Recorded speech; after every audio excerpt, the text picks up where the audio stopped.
तो ये है आपके यूपीएससी का नोटिफिकेशन फॉर सीडीएस 1 2024 एग्जाम। सबसे बड़ी न्यूज की अगर हम पहले बात कर लें तो आप वैकेंसीज पे थोड़ा सा नजर डालो।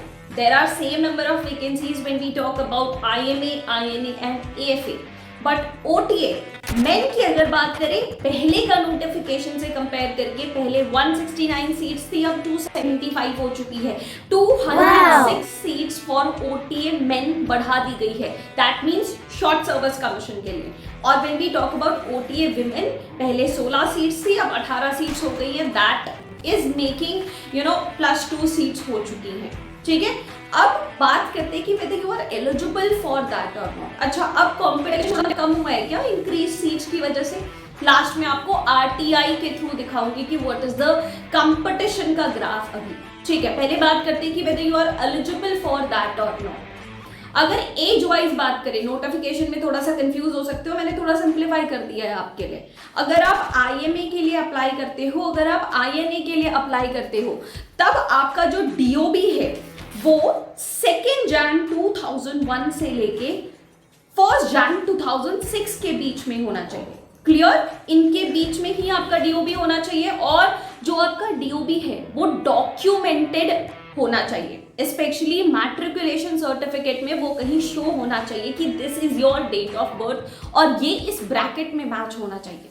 ठीक है, अगर बात करें एएफए की, एएफए के लिए आपका डेट ऑफ बर्थ 2 जन 2001 से लेके 1 जन 2005 के बीच में होना चाहिए। थोड़ा सा चेंज है, नोट करना। And when we talk about OTA, men and women both 2 जन 2000 से लेके 1 जन 2006 के बीच में आपका डेट ऑफ बर्थ होना चाहिए। ठीक है, नाउ यू नो कि आपकी एज वाइज क्वालिफिकेशन के हिसाब से आप कौन सी एकेडमीज के लिए एलिजिबल हो। अब एजुकेशनल क्वालिफिकेशन पे थोड़ी सी नजर डाल देना आप। देखो, army does not demand too much. अगर आप आईएमए और ओटीए के लिए अप्लाई कर रहे हो तो आपका ग्रेजुएशन किसी भी स्ट्रीम में चलेगा। कोई भी रिकॉग्नाइज्ड यूनिवर्सिटी से आपने कोई भी ग्रेजुएशन किया है तो दैट इज ओके, कोई दिक्कत वाली बात नहीं है। But if you are applying for INA, Indian naval academy, तो आपके पास इंजीनियरिंग की डिग्री होनी चाहिए। और अगर एएफए के लिए अप्लाई कर रहे हो तो इधर इंजीनियरिंग की डिग्री या तो 12th में आपका मैथ्स और फिजिक्स सब्जेक्ट्स कंपल्सरी होने चाहिए। Educational qualification check, age limit check. अब बात करते हैं आगे। इसमें एक बात बहुत इंपॉर्टेंट रहेगी कि लास्ट सेमेस्टर या लास्ट ईयर के जो भी बच्चे होंगे रेस्पेक्टिव फील्ड में, वो सीडीएस एग्जाम के लिए अपीयर कर सकते हैं, कोई दिक्कत वाली बात नहीं है। एंड ऑब्वियसली ये क्वालिफिकेशन को क्वालिफाई करने के बाद तो ऑब्वियसली आप कर ही सकते हो। लास्ट डेट ऑफ एप्लीकेशन पे थोड़ा सा ध्यान रखना, इट इज 9 जनवरी 2024 शाम के 6 बजे ये साइट आपकी बंद हो जाएगी for application for CDS 1 2024 exams. I would recommend कि आप लास्ट डेट का वेट मत करना। शायद अगर हाई ट्रैफिक हो जाएगा तो साइट क्रैश कर सकती है या हैंग हो सकती है, इसलिए you may miss your this attempt of CDS, जो कि एक अच्छा आइडिया नहीं है। दिन पर दिन कंपटीशन बस बढ़ता जा रहा है, आरटीआई के थ्रू अभी मैं आपको बताऊंगी। सो पहले ही आप अपना फॉर्म वगैरह भर लेना। क्या क्या डिटेल्स होंगी वो आपको नोटिफिकेशंस में भी मिल जाएगा, और साइमल्टेनियस इंस्ट्रक्शंस भी upsc.gov.in के अंदर आप जब भरोगे अपना नोटिफिकेशन तो आपको गाइडेंस मिलती जाएगी। ठीक है, अब बात करते हैं प्रेपरेशन की। अगर हम सीडीएस के पेपर ब्रेकअप को देखें तो 3 पेपर्स देखने को मिलते हैं, that is English, GK and maths. ठीक है, लेकिन ओटीए कैंडिडेट्स के लिए सिर्फ 2 ही पेपर होंगे, थोड़ा ध्यान रखना। ओटीए वाले बच्चे शॉर्ट सर्विस कमीशन में जाते हैं। ठीक है, वैसे 3 पेपर होते हैं, तीनों सब्जेक्ट्स में आपके 100 मार्क्स एप्लीकेबल होंगे। टोटल 100 मार्क्स होंगे, दैट मेक्स टोटल 300। इंग्लिश और जीके के पेपर में आपके 100 मार्क्स के साथ 120 क्वेश्चंस पूछे जाएंगे, दैट इज मेकिंग, अगर आप एक क्वेश्चन इंग्लिश और जीके में सही करते हो आपको +83 मार्क्स मिलते हैं। जबकि आप गलत करते हो तो -0.27 हो जाएगा। There is a negative marking, तो there is no scope of any mistake.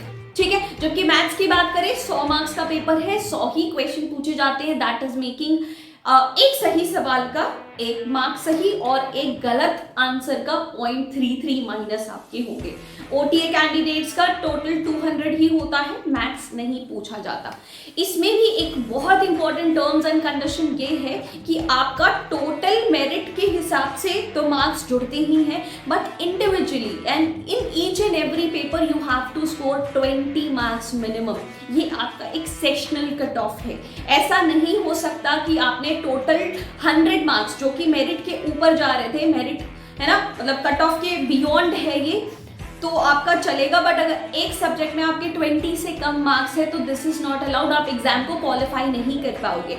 ठीक है, ये 20 मार्क्स का जो ऑब्स्टिकल है, जो चैलेंज है ना, वो इंग्लिश में हम पूरा कर सकते हैं, मैथ्स में भी हम पूरा कर सकते हैं, but when it comes to GK में I have seen lot of candidates कि टोटल बहुत अच्छे मार्क्स आए हैं, बट जीके में they are not able to score even 20 marks. Reason, vast syllabus, 8 बड़े बड़े सब्जेक्ट्स आते हैं। नाम जानना चाहोगे? 3 तो साइंस सब्जेक्ट हो गए, physics, chemistry, bio, then economics, geography, polity, history and current affairs, और मिसलेनियस में भी आपके बहुत सारे टॉपिक आप ऐड ऑन कर सकते हो, लाइक डिफेंस, स्टैटिक डिफेंस हो गया, डिफेंस करंट अफेयर्स हो गया। देयर आर बिग 8 सब्जेक्ट्स जिसमें there are lot of facts to memorize, there are lot of concepts, उन कंसेप्ट्स के there are lot of exceptions as well. तो इतना सारा दिमाग में अकोमोडेट करना, उसका रिविजन करना थोड़ा सा डिफिकल्ट हो जाता है।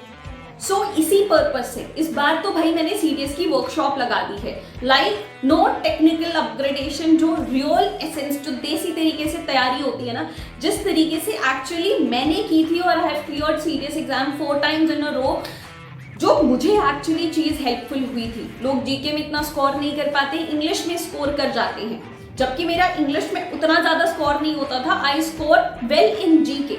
ठीक है, तो भाई इस बार मैंने वर्कशॉप लगा दी है, हम वीडियो नोट्स बनाएंगे साथ में, और सिर्फ इंपॉर्टेंट टॉपिक्स के।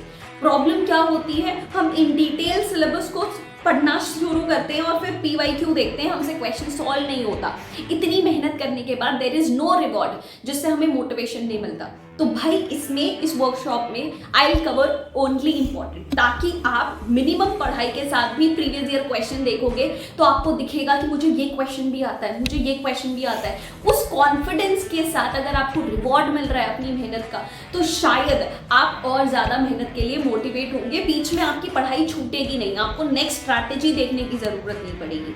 ठीक है, तो भाई मैं शुरू हो जा रही हूँ वीडियो नोट्स बनाने, जीके के इंपॉर्टेंट टॉपिक्स के विजुअल नोट्स, जो कि याद रखने में भी बहुत आसान होता है ना। हम पूरे इंपॉर्टेंट टॉपिक को डिडक्ट करते हैं विजुअल नोट्स बना के, ताकि रिवीजन करना भी काफ़ी आसान हो जाए, है ना, और थोड़ा सा ग्रुप स्टडी वाली फीलिंग आएगी, तो will stay motivated as well.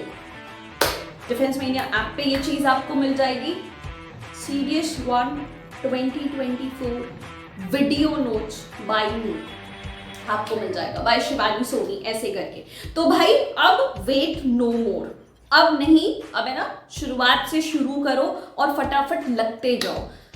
बात रही आरटीआई की, दिस इज द आरटीआई जो हमने फाइल की थी, उसके हिसाब से this many candidates have applied for the exam, इतने लोगों ने एग्जाम दिया है, और ये नंबर हर साल बढ़ता जाएगा। तो भले 100 सीट्स ओटीए ने बढ़ा दी हो फॉर मेन और 2 सीट्स गर्ल्स के लिए बढ़ चुकी हो, there is no dip in the competition, there are already so many people in the queue जो कि कॉम्पिटिशन कम नहीं करने देंगे। भाई इतने लोग तैयारी कर रहे हैं, और see the number of vacancies academies are releasing, कितना ज़्यादा नैरो डाउन हो रहा है, कितना ज़्यादा स्ट्रीमलाइन सिलेक्शन होने वाला है। तो डोंट यू थिंक आपकी तैयारी इतनी बढ़िया कैसे है कि आप इतने लाखों स्टूडेंट्स को, हजारों स्टूडेंट्स को पीछे रख के आप सिलेक्ट हो जाओगे।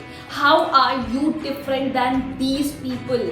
एक बार मन में ज़रूर सोचना, या तो इतना कॉन्फिडेंस है तो आप मुझे कमेंट सेक्शन में भी बता सकते हो, how are you different than that of others?